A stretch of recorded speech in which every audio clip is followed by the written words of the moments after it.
일본전쟁에 관한 점. 일본 사람들은 일로전쟁이라고 그러죠. 명치 37년 4월 우리군은, 일본군이죠, 평양에서부터 러시아군의 척후를 따돌리고 의주에 주둔하였다, 이 말이에요. 그러니까 이 조선을 아주 그냥 다 끼고 있는 거야. 그때 우리는 뭐 일본이고 어디고 하나도 모르고 있을 때. 러시아군은 구연성에 거하며 안동현과 압록강의 서안을 따라 우리 군에 대항하고 있다고 듣고 후일에 승패를 점쳐 택천쾌의 초요를 얻었다. 택천쾌의 쾌는 내꾀가 하늘이고 외꾀가 연못이죠. 그죠? 택천쾌.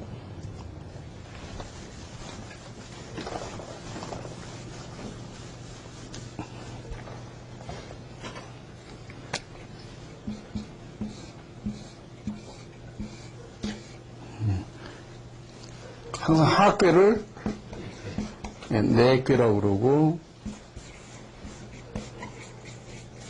상꾀는 외꾀라고 그러죠. 이 지명이 실제로 현재 우리 지명이 똑같다 그죠? 그렇죠. 네.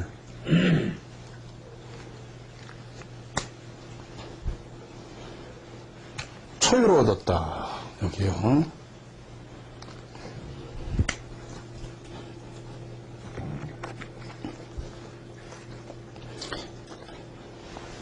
택은 연못은 물을 가두는 땅으로 낮은 곳에 있어야 하는데 높은 곳에 있잖아요. 지금 고지에 물이 있을 때는 수로를 열어 이를 흘려내보내지 않으면 안 된다. 그러므로 이 꾀를 쾌라고 이름하는 것이다. 쾌는 흘러간다는 뜻이다.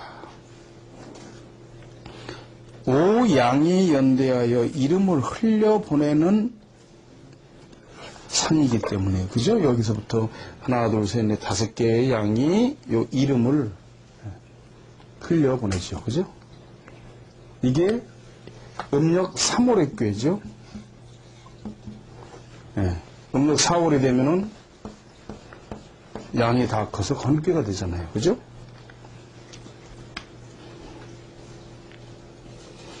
전쟁에 비유하면 적병을 쳐부수어 흘려보내고 반드시 승리를 기대할 수 있으니 이를 쾌결이야.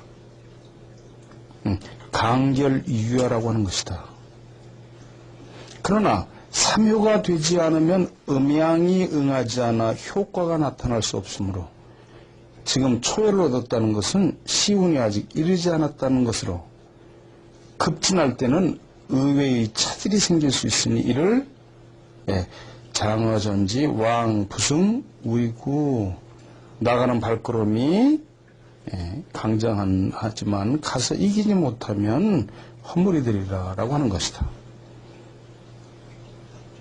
그러나 지금은 잠시의 불운에 지나지 않으니 약 30일, 그러니까 이걸 어떻게 봤느냐면 한 쾌를 열로 봤어요. 30일 후에는 진군하여 대승을 거둘 수 있다고 점쳤다. 더구나 왜 그러냐면 여기 보시면 맨 앞에 명치 37년 4월이라고 그랬거든요. 4월이면 지금 이게 3월이거든요. 음력으로. 예. 그럼 4월이 되면 어떻게 되느냐면 맨 위에 있는 음이 사라지는 때이기 때문에 이걸 30일 후로 본 거예요. 한 달 후로. 또 5양을 가지고 1음을 무찌르는 상이지만 이것은 병사의 다소를 말하는 것이 아니라 군세의 우열을 가리키는 것이므로 이 전투의 승리의 가능성은 대단히 크다고 첨단하였다. 이 전쟁은 여순 그리고 인천에서 그 싸움을 시작한 이래 유럽 각국은 우리 군이 아무리 해전에서 승리했다고 해도 육군에서는 세계의 강국인 러시아에 이길 수 없다고 하였다. 러시아군의 막강함은 각국이 두려워하고 있는 바이니 일본 같은 소국이 있어서는 말할 것도 없다고 하였다. 그러나 그 후 이점대로 우리 군은 해군의 응원부대가 압록강에 와서 연안의 적을 격퇴하고 동시에 군교를 가설하고 맹추격해 온 육군이 합세하여 적을 무찌르고 구연성과 안동현을 함락시켜 양산과 봉황성을 지키는 대승리를 거뒀던 것이다. 군교하는 건 교수님 그 부견. 부교를 설치한 거예요. 예, 예.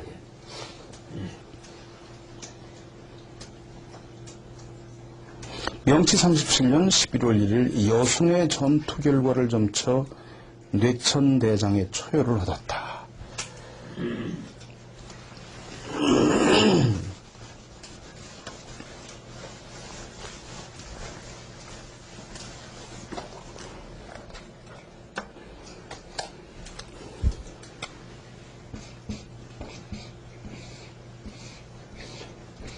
네. 이것도 마찬가지죠. 이거는 2월의 꾀죠. 음력. 그럼 이것도 마찬가지죠. 참 정비가 하도 신묘해서 여기도 보시면 초유를 얻었다 이 말이에요. 여기도. 그죠?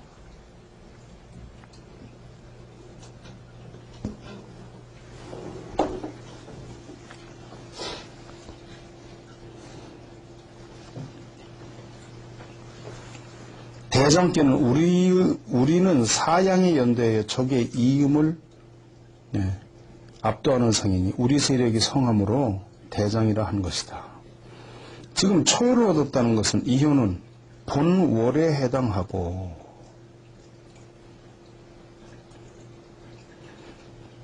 장어지 기부궁이야.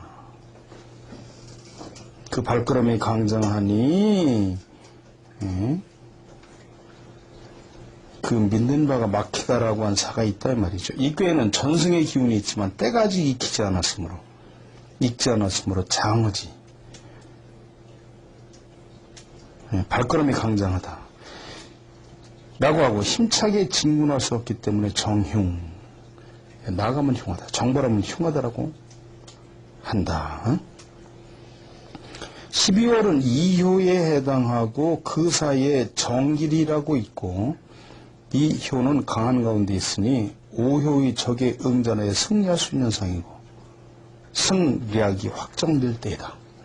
1월은 3효에 해당하니 소인 용장려 군자 용망정 저양 촉본 리기가 그랬거든요. 소인이 강장하지만 위태롭고 군자는 법을 쓰니 바르고 곧아야 한다. 이 기억자가 무슨 글자를 씁니까? 요거는 들이받은 거예요. 저양 순양이네요. 순양. 수컷.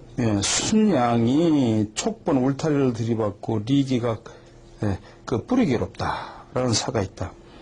굳센 장수가 용기를 자랑하고 지혜하는 자가 경거망동하니 적의 방어선에 속아 넘어감을 경계하는 때로 본다. 2월은 사요에 해당하고 번결, 분리, 장어, 대여지복 울타리가 터져서 괴롭지 않으니 큰 수레의 바퀴가 강장하다라는 사가 있다. 여순의 요새가 함락당하여 포차가 제멋대로 다녀도 적병은 우리에게 반항하지 못하여 멸망할 때로 본다. 즉일 이 점을 모 고관에게 보냈으나 여순 쪽에서는 발트 함대가 언제 올지 알 수 없으니 내목 장군이 오지 않은 사이에 여순을 함락시키고자 하였다. 지휘 호령이 엄중하니 용맹한 병사들이 이에 응하여 공격을 그치지 않고 전투가 격렬하였다. 그 후 미국에서 38cm 공성포가 도착하고 그 위력에 의해 203고지를 함락시키고 항내의 적함을 격침시켜 적군 대장을 항복시킬 수 있었다. 2월이 되어 우리 군의 무공에 세계 각국이 놀랐다. 100년 전 얘기죠. 100년 전. 100년 더 된 얘기입니다. 지금. 명치 37년 11월 21일 봉천이죠. 지금 하얼빈 전투를 점쳐 지풍승의 오효를 얻었다.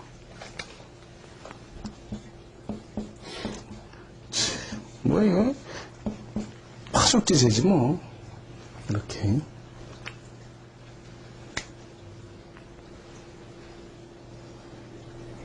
승꾀는 식물이 땅 속에서 싹을 틔우는 성이고, 식물이 싹을 낼 때는 땅이 갈라지면서 성장하여 큰 나무가 되는 것이다. 이것이 우리 군이 적지를 뚫고 점령할 상이다. 이 꾀의 내 꾀인 소는 진, 기죠. 토니까. 그죠? 여기 지풍성. 그죠? 요거. 소는 오행에서 토죠.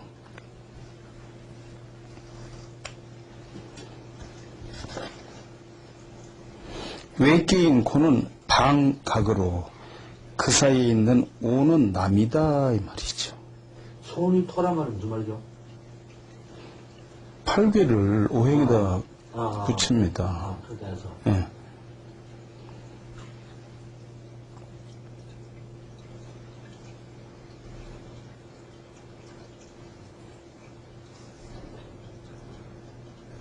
진기가 이건 진사인데, 그죠? 우리 군이 지인사임으로 미신으로 나가는 사이는 남이기 때문에 쉽게 적을 일어날 수 있다. 그리고 나무의 싹이 트는 때에 일을 하는 것이 가장 유리하고 이것을 남정한다면 길하다고 한다. 이 역에 의해서 보면 적을 포위하여 우리는 북에서부터 적을 남으로 공격할 때 대승리를 얻는 때로 보며 오효의 정길 승계 난 대승리를 얻어 크게 목적을 달성하는 것이다. 이 꾀에 용견대인 무률 용견대인 대인을 만나는 것이 이로우니 무률을 두려워하지 말라 의심하지 말라는 사가 있는데 그 의미를 기록하자는 것은 원세에 대해 아첨함이 있을 것을 우려한 때문이지만 원사 만주군 총사령관을 대인으로 말한 것이 허락되었다면 물휴리란 과실 없이 큰 일을 이뤄냄을 말하는 것이다. 과연 이 전투는 양군 같은 수의 병사에 의해 적지의 적을 포위하는 작전으로서 지극히 대담한 작전이었으나 성공해서 적군은 15만이 사상하고 5만이 포로가 되어 유사일의 대승을 거두었다. 명치 38년 5월 발탐되는 프랑스령인 안남 월남이죠. 안남에 정박하여 제3함대 도착을 기다려 블라디보스토크 항으로 향하려 하고 있었다. 그런데 그 항로는 대마 해협을 통과할지 아니면 이 종국 해협이 어딘지 모르겠는데 해협을 통과할지 예측할 수 없었다. 우리 해군은 이에 대해 함대를 분산시키면 공격력이 약해지고 또 한 곳에 집중시키면 다른 쪽으로부터 침입당할 우려가 있었다. 이에 적의 항로와 우리 해군의 이에 대한 승패를 점쳐서 수택절의 초요를 얻었다.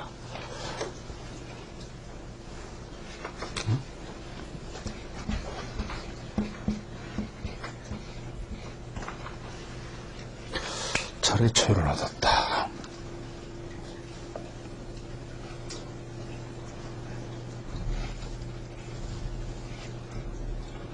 절개는 과정이 좋다는 의미이고 시절에 맞으면 큰 일이 이루어지고 시절이 맞지 않으면 일이 성공하지 못한다는 꾀이다.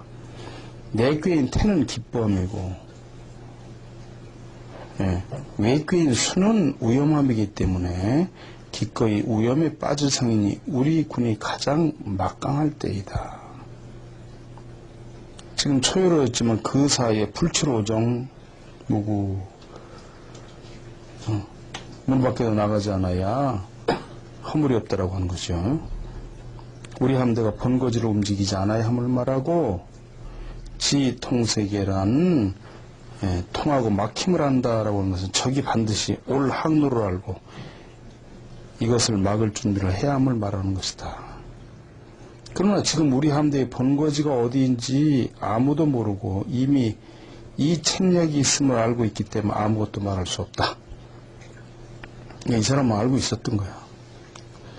이현은 1급 기밀에 속하는 것이므로 계사전에 난지 소생 언어의 우이계, 그죠? 어지러움이 생기는 것은 말로부터 이니 말을 함에 있었으니 이 우이계 군자 불밀즉 실신, 군자가 기밀을 지키지 않는 신하를 잃게 되고, 신 불밀즉 실신, 신하가 기밀을 지키지 않은 몸을 잃게 된다. 신기사 불밀즉 해성, 신이 아니라 곧 실신, 기사 불밀즉 기밀스러운 일을 기밀을 지키지 않은 즉 해성, 해로움이 이루어진다. 시고 군자 시인밀 이 불출이야. 그런 까닭으로 군자는 신중히 기밀을 지키기 위해서 나가지 않는다는 것이다 라고 하는 것이므로 이 점은 비밀로 하고 발표하지 않았다 말이야.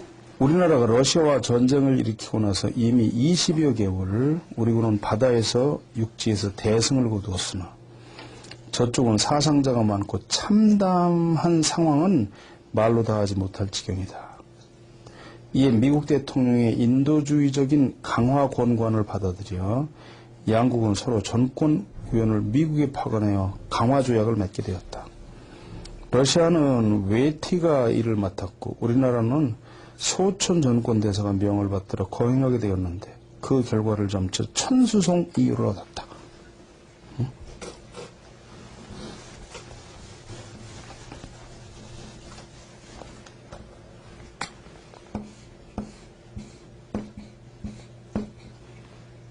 천수송의 이유.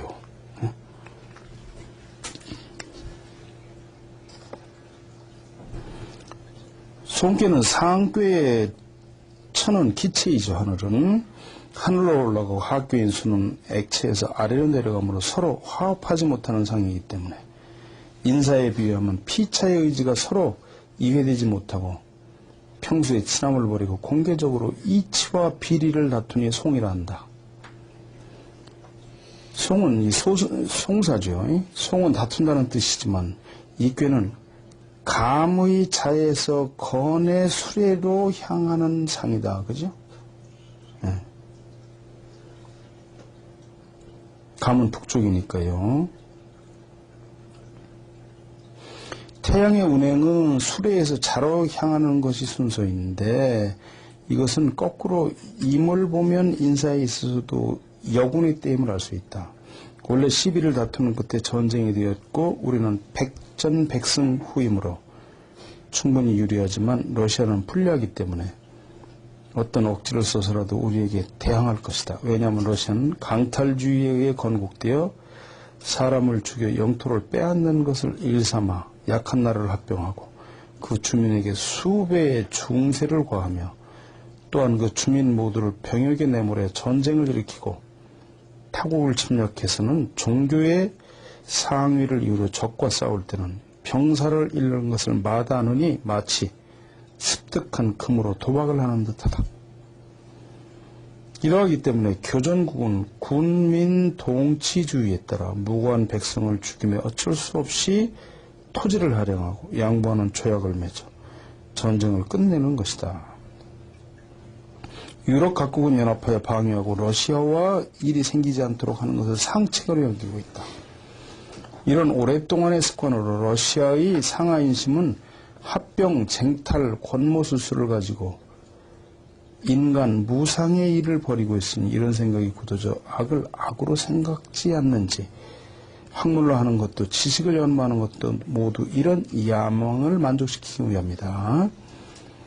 옛말에 도둑인은 모두가 도둑으로 보인다고 하지만 이야말로 러시아인의 생각이 딱 맞는 말이다. 이렇게 이제 쭉 했어요. 그리고 여기 보면 그리고 우리나라의 천황폐하는 백성을 불쌍히 여기고 인자한 마음이 두터워서 어쩌고저쩌고 쭉 했는데 도둑놈은 도둑놈이 친구야. 그렇죠. 밑에 쭉 내려가시면 이제 2호를 얻었는데 그 사이에 불국성 귀위 포기읍인 300호 무생 생자가 여기 있네. 원래는 이렇게 해서 재앙이라고 하는 생자가 들어가요.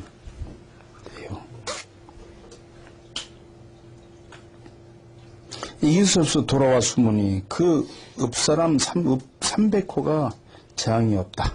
있고 불국성이란 단판이 생각대로 이루어지지 않는 것이며 귀이포란 불리한 대로 귀국함을 말하는 것이지만 교섭은 불리하게 끝나도 우리나라에서는 전쟁이 종결되고 무기를 들여오게 되므로 기읍인 300호 무생이라고 하는 것이다.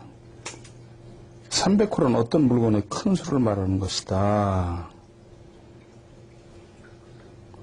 괴상에 보면 미국 대통령은 3호인 음이고 상하음사의 중개 노력을 다하고 있고 우리의 진보를 항상 찬미하고 있지만 러시아의 강대함을 옛부터 마음에 새기고 잊지 않고 있으므로 이것을 식구덕이라고 한다. 응?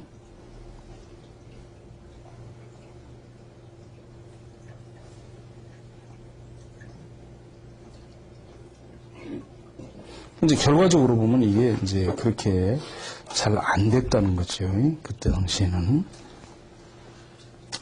그 다음에 보시면 명치 38년 11월 6일 소춘 외무대신이 만주의 처분에 관해서 청국 정부와 교섭을 개시하고 이날 출발함으로 그 성부를 점쳐서 귀매의 사멸을 얻었다.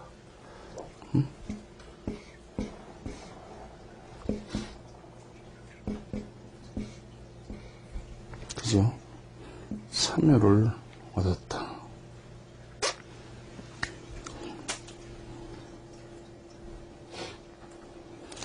귀매께는 태는 가을 기후이고 뇌의 성질은 가을이 되면 태의 해저로 가라앉아 소리를 잠재우고 힘을 기르는 때인데 여기에 반하여 해저에 들어가지 않고 해상에서 우르렁거리고 있는 상이다.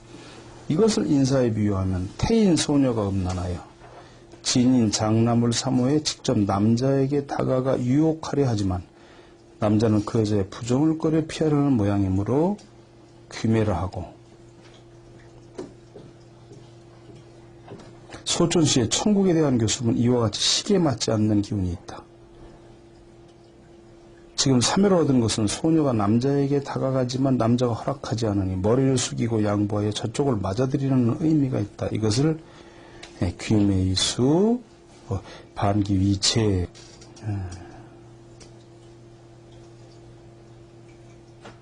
우리나라 천국과의 교섭에 대해서는 우리도 천국을 보호하기 위해 정예 군사를 일으켜 러시아를 응징하고 전쟁에 의해 성경과 길림 두 성을 러시아로부터 다시 빼앗아 이를 천국에 돌려준 은혜를 생각하면 성경성은 일청양국의 공동지로 하면 문제없고 길림성도 그 보호를 우리에게 맡기는 것이 당연하지만 이번 교섭은 시기가 맞지 않기 때문에 용인되지 않고 불리한 조약으로 끝날 것이라는 점이다.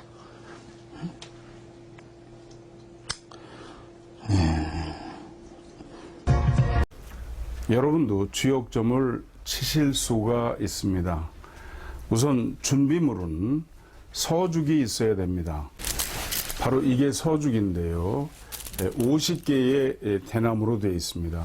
이 그림에 보시는 이거죠. 그런데 이거는 6년 이상 된 청죽으로 깎았습니다. 그리고 나무 위 아래를 갖추어서 위는 가늘게 하고 점점 내려가면서 굵어지는 원추형처럼 만들었습니다.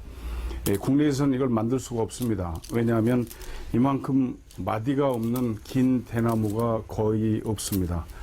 담양 쪽에 가면 있지만 그런 것들은 거의 보호수로 지정이 돼 있죠. 거의 한 20년 전에 중국 광동성에 있는 뽀로라고 하는 데 가서 제가 직접 수작업으로 중국인들을 시켜서 깎아온 겁니다. 지금 같으면 깎지도 못하죠. 이 서죽이고요. 그 다음에 이 서죽을 놓는 서대가 있습니다. 그리고 궤를 표시하는 산목이 있죠. 서죽, 서대, 산목 그렇습니다. 그리고 점을 치신 다음에 점괘를 해설할 수 있는 제가 쓴 주역 길을 묻는 이들을 위해 점괘 해석을 함께 달았다. 그래서 이 책만 있으시면 점을 치실 수 있고요. 또 이 안에 점을 치는 순서, 내용 등을 자세히 실었습니다. 그리고 주역점을 치려면 고도역단 주역점, 이 책이 있어야 더 참고가 됩니다. 이렇게 해서 전체 주역점 세트는 50만 원입니다. 이걸 다 일일이 수작업으로 했기 때문에 그렇습니다. 지금 같으면 이걸 100만 원 받아도 국내에서는 만들 수가 없고, 지금 중국에서도 이제는 인건비가 올라서 이런 걸 만들질 않습니다. 필요하시면 신청해 주시기 바랍니다. 주역점 세트 50만 원, 하나은행 02-2264-0258-1004 저희 전화번호하고 같죠.